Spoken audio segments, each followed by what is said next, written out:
أشهد أن لا إله إلا الله وحده لا شريك له وأشهد أن محمدا عبده ورسوله. أما بعد فأعوذ بالله من الشيطان الرجيم. بسم الله الرحمن الرحيم. الحمد لله رب العالمين الرحمن الرحيم مالك يوم الدين. إياك نعبد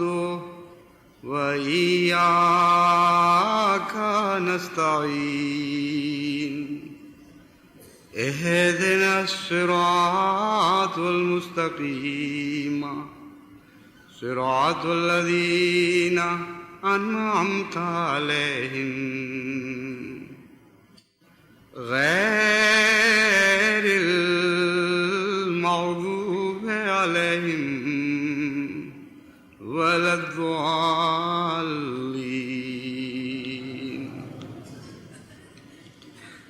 إنا أنزلناه في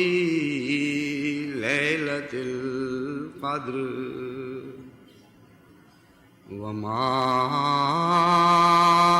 أدراك ما ليلة القدر. ليلة القدر خير من 1000 شهر. تنزل الملائكة والروح فيها بإذن ربهم من كل أمر. بإذن ربهم من كل أمر. سلام هي حتى مطلع الفجر. يا أيها النبي إنا أرسلناك شاهدا ومبشرا ونذيرا وداعيا إلى الله بإذنه وسراجا منيرا.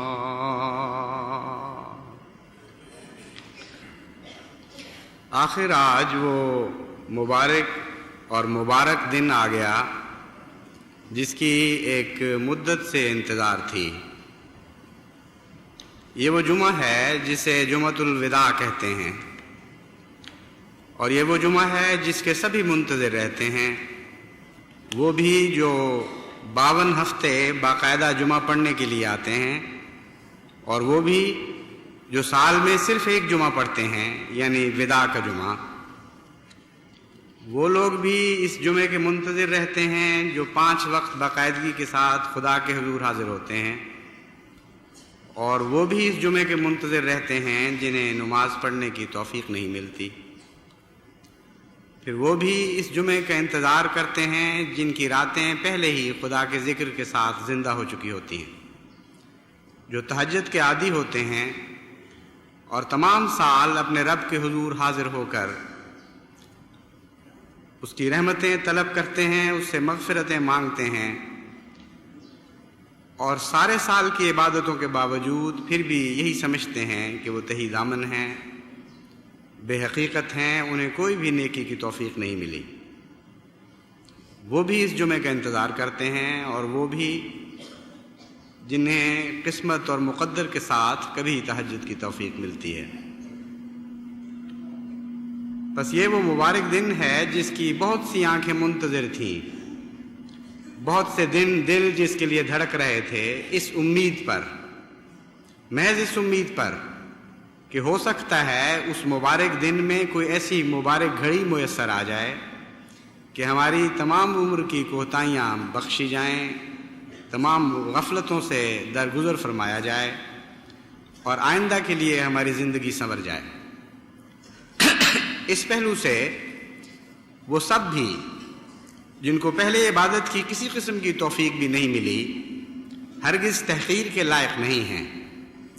اور کوئی نہیں کہہ سکتا کہ ان کا یہ جمعہ رد کر دیا جائے گا۔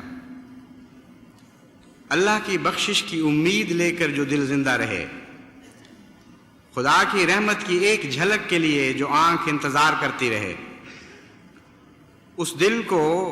مردود دل اور اس آنکھ کو نامراد آنکھ نہیں قرار دیا جا سکتا۔ عین ممکن ہے کہ اللہ ایسے دلوں پر بھی آج رحم نازل فرمائے جو اس سے پہلے اللہ کے ذکر سے معطر نہیں تھے۔ عین ممکن ہے کہ اللہ ان پر بھی فضل فرمائے جن کو اس سے پہلے عبادت کا ذوق نہیں تھا، اور اس جمعے سے وہ ایک نیا وجود لے کر باہر نکلیں۔ پس وہ لوگ جن کو نیکی کی توفیق ملی، ان کا یہ تو فرض ہے کہ اپنے ان بھائیوں کے لیے دعا کریں جن کو نیکی کی توفیق نہیں ملی، لیکن یہ حق نہیں ہے کہ وہ ان کو نفرت اور حقارت کی آنکھ سے دیکھیں۔ نیکی کا مضمون ایک بہت ہی مشکل اور پیچیدہ مضمون ہے، اور ہر وقت انسان ایک خطرے کے مقام پر رہتا ہے۔ یہ ویسی ہی بات ہے جیسے بلندی باوجود اس کے کہ بہت ہی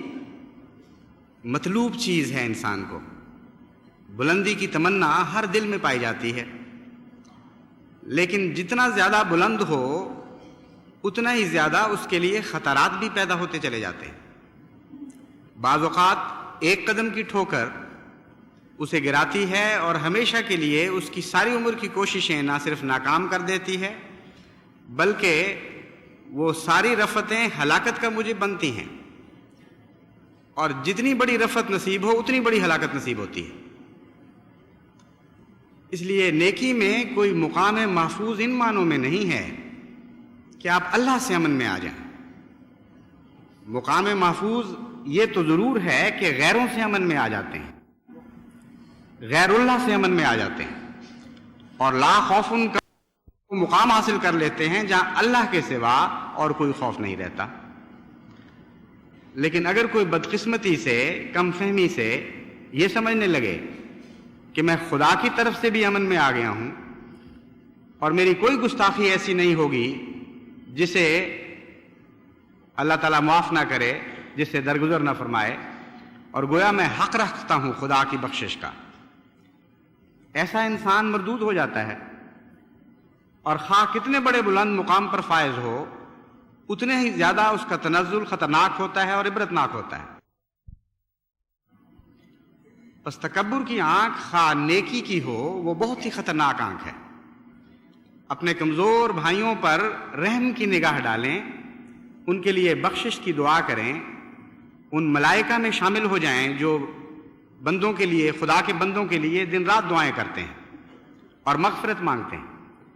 حضرت محمد مصطفیٰ صلی اللہ علیہ وآلہ وسلم کا اسوہ پکڑیں کہ آپ سے بلند تر تو نیکی کا مقام کسی کو حاصل نہیں تھا، لیکن آپ سے زیادہ رحمت اور شفقت علی الناس کسی نے اور نے نہیں دکھائی۔ کسی کمزور سے کمزور انسان سے بھی آپ نے تمرد کی راہ اختیار نہیں فرمائی، تکبر کا طریق اختیار نہیں کیا، بلکہ جھک کر ملتے تھے ہر ایک سے، ہر ایک کے لیے رحمت اور بخشش کی دعا مانگتے تھے، ہر ایک کو پیار کی نگاہ سے دیکھتے تھے، محبت اور رحمت کی نگاہ سے دیکھتے تھے۔ اگر یہ نہ ہوتا تو ممکن نہیں تھا کہ گناہ گار انسان حضور اکرم کی صحبت میں آ کر وہ فیض پا جاتے جو انہوں نے پایا۔